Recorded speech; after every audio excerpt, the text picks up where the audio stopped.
Start tayo from this dun sa original formula nyo, ganito, di ba? Ganito yung formula on how to compute for acceleration. Velocity, final velocity BF minus initial velocity BI over final time minus initial time.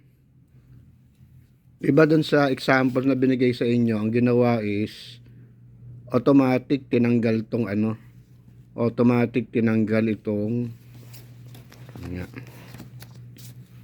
automatic tinanggal tong initial time, di ba? Bakit siya tinanggal? Kasi may mga iba't ibang type ng tinatawag nating acceleration.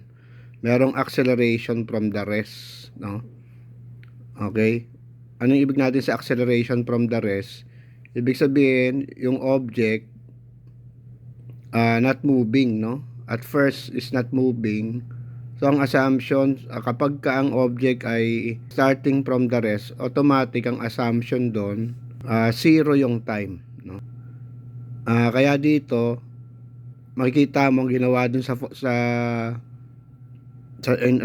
in derivation, for example, of formula for final time, automatic kinancel yung initial time.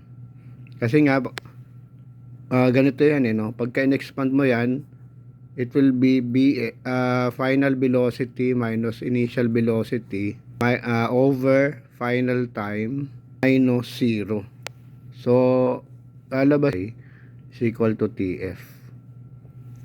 Kasi nga, again, no, ulitin natin, sa kapag ang klase ng acceleration, no, being as is 1 of initial acceleration, automatic, ano yung value ng initial time? Automatic ang value ng initial time ay equivalent to 0.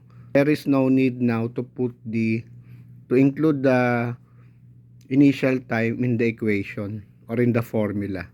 That will explain bakit tinanggal na yung initial time, no?